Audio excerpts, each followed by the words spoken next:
बिस्मिल्लाहिर्रहमानिर्रहीम अस्सलाम वालेकुम फ्रेंड्स। आज की इस वीडियो के अंदर हम बात करने जा रहे हैं इलेक्ट्रोमैग्नेटिज्म चैप्टर का एक topic magnetic effects of steady current. तो सबसे पहले मैं आपको बता दूं, स्टेडी करंट का मतलब होता है कि एक ऐसा करंट जिसका मैग्नीट्यूड कांस्टेंट रहे, मतलब एक करंट का जो मैग्नीट्यूड है वो सेम रहे, चेंज ना होता हो। फॉर एग्जांपल ये एक वायर है, अगर इसमें से अगर करंट फ्लो करता है तो उस करंट का अगर मैग्नीट्यूड कम ज़्यादा ना होता हो, सेम रहे, कांस्टेंट रहे, तो उस करंट को हम कहते हैं स्टेडी करंट। ठीक है जी, स्टेडी करंट का मतलब होता है कांस्टेंट मैग्नीट्यूड का एक करंट। ठीक है जी। उसके बाद magnetic effects of steady current में हम दो टॉपिक्स स्टडी करेंगे। एक है हमारे पास magnetic field due to a straight steady current carrying wire, मतलब एक स्ट्रेट वायर में जो मैग्नेटिक फील्ड क्रिएट होगा करंट की वजह से, वो क्या होगा वो स्टडी करेंगे। और दूसरा, अगर हम सोलिनॉइड की बात करें तो एक सोलिनॉइड में मैग्नेटिक फील्ड किस तरह होगा वो स्टडी करेंगे। ठीक है जी। तो सबसे पहले मैं आपको बता दूं कि मैग्नेटिक फील्ड क्या होता है और मैग्नेटिक फील्ड लाइंस क्या होते हैं, और इलेक्ट्रोमैग्नेटिज्म जो हमने जो स्टडी करना है, इस चैप्टर का नाम है, जिस चैप्टर में ये सारे टॉपिक हम स्टडी कर रहे हैं, तो इलेक्ट्रोमैग्नेटिज्म क्या होता है। सबसे पहले जो electromagnetism, it is the study of magnetic effects of current. Current के जो मैग्नेटिक इफेक्ट्स होते हैं उनके स्टडी को हम कहते हैं इलेक्ट्रोमैग्नेटिज्म। फॉर एग्जांपल, जब भी कोई करंट फ्लो करता है तो वो करंट जो है वो एक मैग्नेटिक फील्ड जनरेट करता है।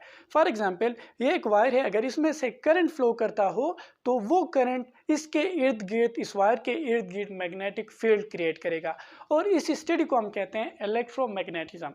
ठीक है जी। इसके बाद है हमारे पास मैग्नेटिक फील्ड। ठीक है जी। मैग्नेटिक फील्ड क्या होगा? The region around a magnet in which other magnets can experience force of attraction और repulsion is called magnetic field. एक मैग्नेट के इर्द गिर्द वो इलाका जहाँ पे दूसरे मैग्नेट फोर्स एक्सपीरियंस करे, तो उस इलाके को हम कहते हैं मैग्नेटिक फील्ड।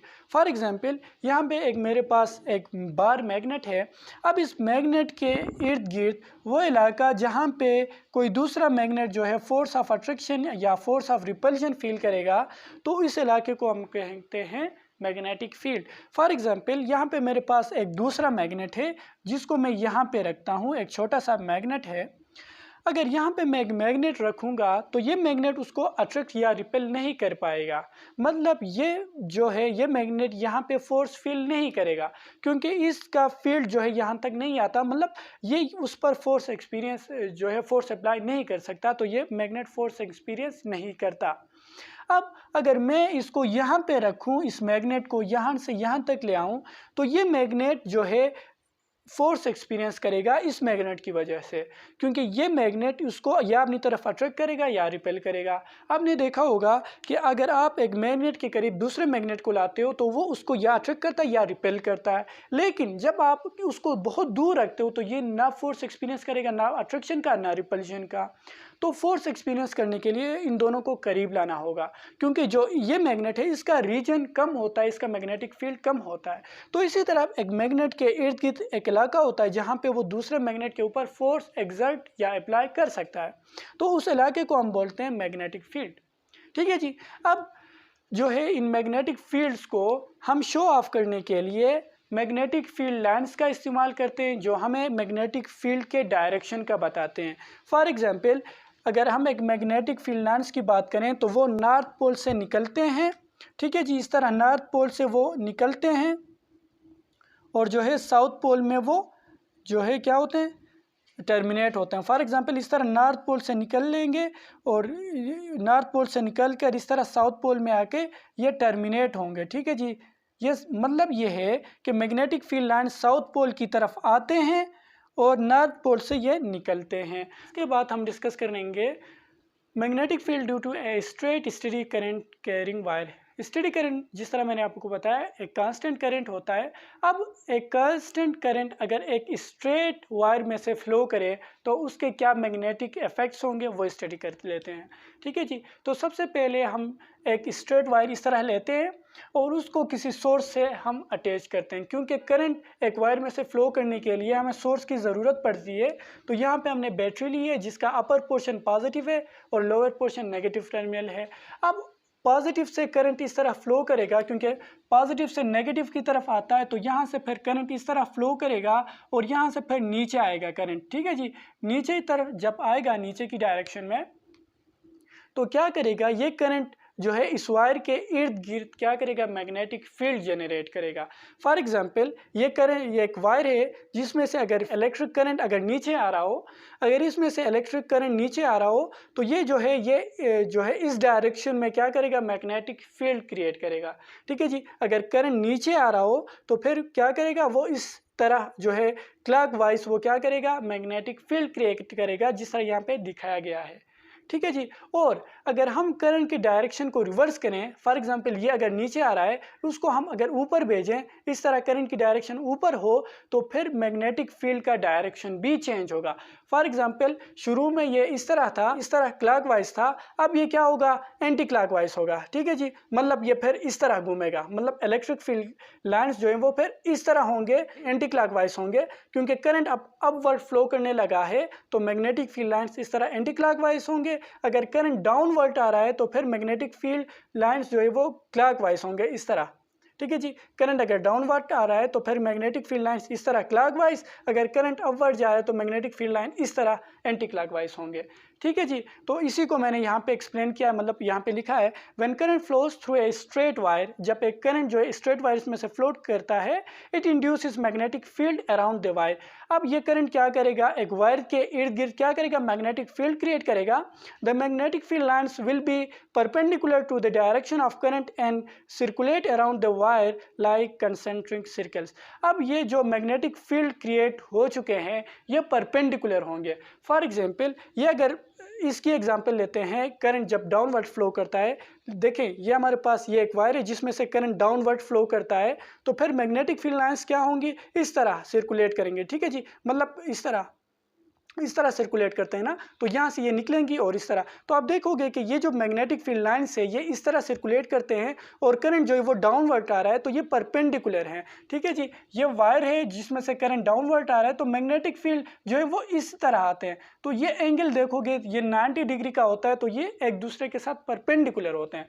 ठीक है जी, मैग्नेटिक फील्ड लाइंस और ये वायर जो है वो जिसमें से करंट फ्लो करता है ये इस तरह परपेंडिकुलर होते हैं। ठीक है जी, क्योंकि ये इस तरह घूमता है ना मैग्नेटिक फील्ड लाइंस। अच्छा, like a concentric circle, concentric circles का मतलब होता है कि ऐसे सर्कल्स जिनका जो है वो रेडियस मुख्तलिफ हो लेकिन उनका जो सेंटर होता है वो सेम हो। फॉर एग्जाम्पल यहाँ पे मेरे पास एक सर्कल है, ठीक है जी, ये इसका सेंटर है। अब मेरे पास एक दूसरा सर्कल है, इसके इर्द गिर्द ये एक सर्कल है जिसका सेंटर भी यही है, इस दूसरे वाले का सेंटर भी यही है। तो ये जो दो सर्कल हैं इनको मैं कहूँगा कंसेंट्रिक सर्कल, क्योंकि इनके जो है सेंटर सेम होते हैं। ठीक है जी, जब दो से ज़्यादा सर्कल्स के सेंटर सेम हो उन सर्कल्स को हम कहते हैं कंसेंट्रिक सर्कल।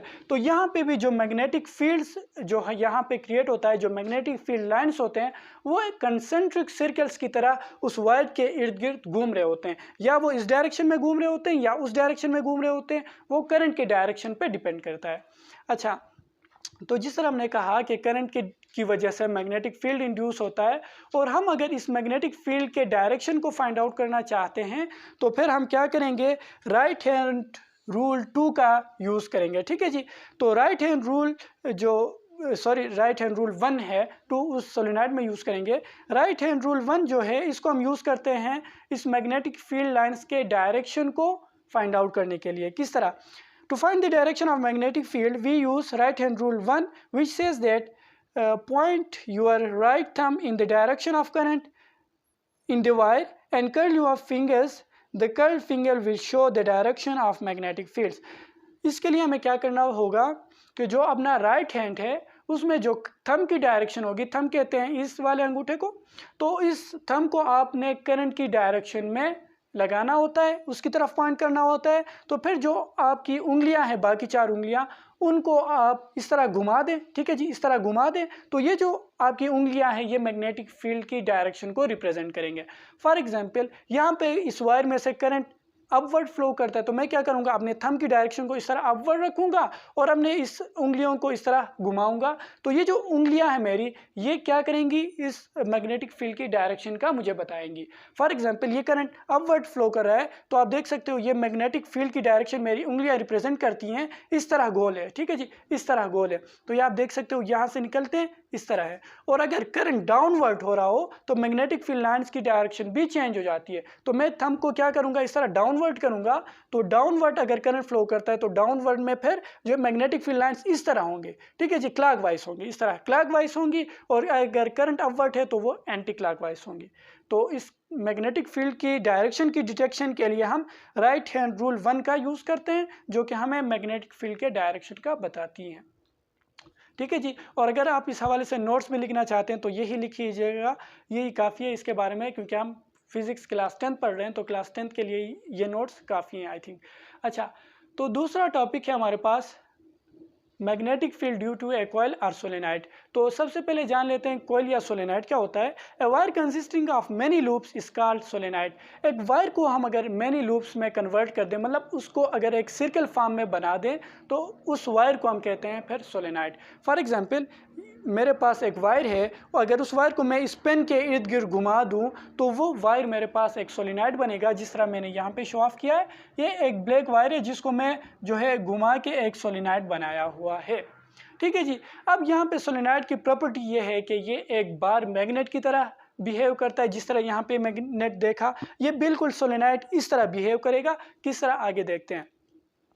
अच्छा, the magnetic field produced by each loop in a solenoid due to current makes strong magnetic field around the solenoid। अब यहाँ पे इस सोलेनाइड में से हम अगर करंट को पास करेंगे तो हर एक लूप का अपना मैग्नेटिक फील्ड होगा। जिस तरह यहाँ पे हर एक वायर का अपना जो है मैग्नेटिक फील्ड होता था, तो यहाँ पे भी जो है हर एक लूप का अपना मैग्नेटिक फील्ड होगा, ठीक है जी, क्योंकि करंट फ्लो करता है तो वो फिर मैग्नेटिक फील्ड जनरेट करेगा। अब क्या होगा, एक सोलेनॉइड में बहुत सारे लूप्स होते हैं, तो फिर हर एक लूप का अपना मैग्नेटिक फील्ड होगा और फिर वो मैग्नेटिक फील्ड जो है वो जमा होकर एक स्ट्रांग मैग्नेटिक फील्ड क्रिएट करते हैं। और फिर कॉइल जो है या सोलेनॉइड जो है ये एक मैग्नेट की तरह बिहेव करने लग जाता है।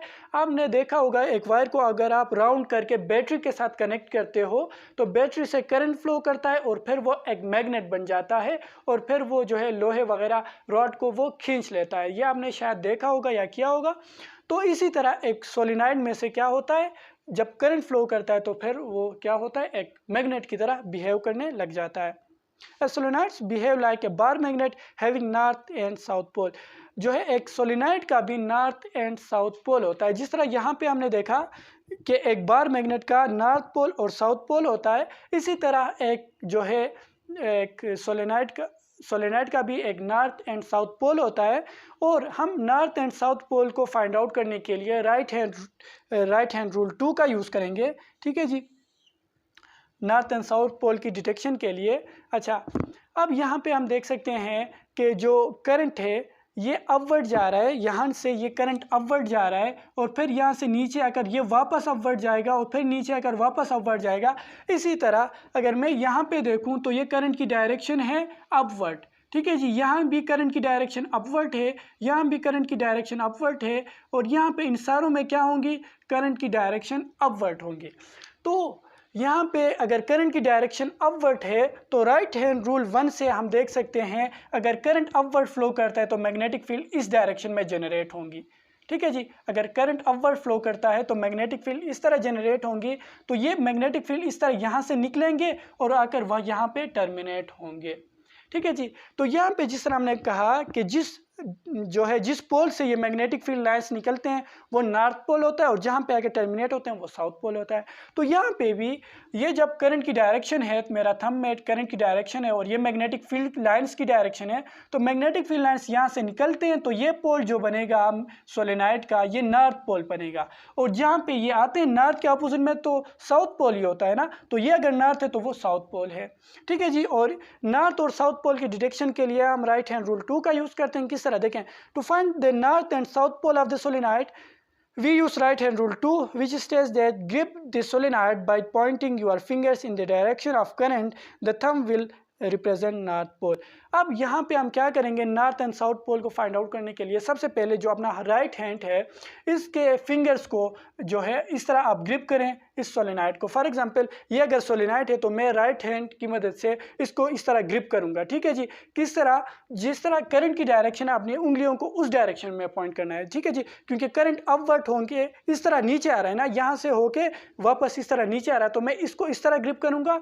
जो मेरा थंब होगा ये नॉर्थ पोल को रिप्रेजेंट करेगा, ठीक है जी। The thumb will represent north pole. तो जो थंब है ये नॉर्थ पोल को रिप्रेजेंट करेगा। तो इस तरह मैं इसको ग्रिप करूंगा, ये अगर सोलेनाइड है तो इसको ग्रिप करूंगा, तो ये जो पोल बनेगा इस डायरेक्शन में ये मेरे पास होगा नॉर्थ पोल। तो ये जो मेरे पास है ये नॉर्थ पोल है, और जहां से ये निकलते हैं इसके अपोजिट में तो ये साउथ पोल बनेगा, ठीक है जी। अच्छा, तो ये हमारे पास था आज का लेक्चर। मैग्नेटिक फील्ड जो होते हैं इनको हम स्टडी करते हैं, करंट की वजह से जो एक वायर में मैग्नेटिक फील्ड क्रिएट होते हैं ये हमने स्टडी कर लिया। तो नोट्स बनाना चाहते हो यही कॉपी कर लो, लिख लो, ठीक है जी।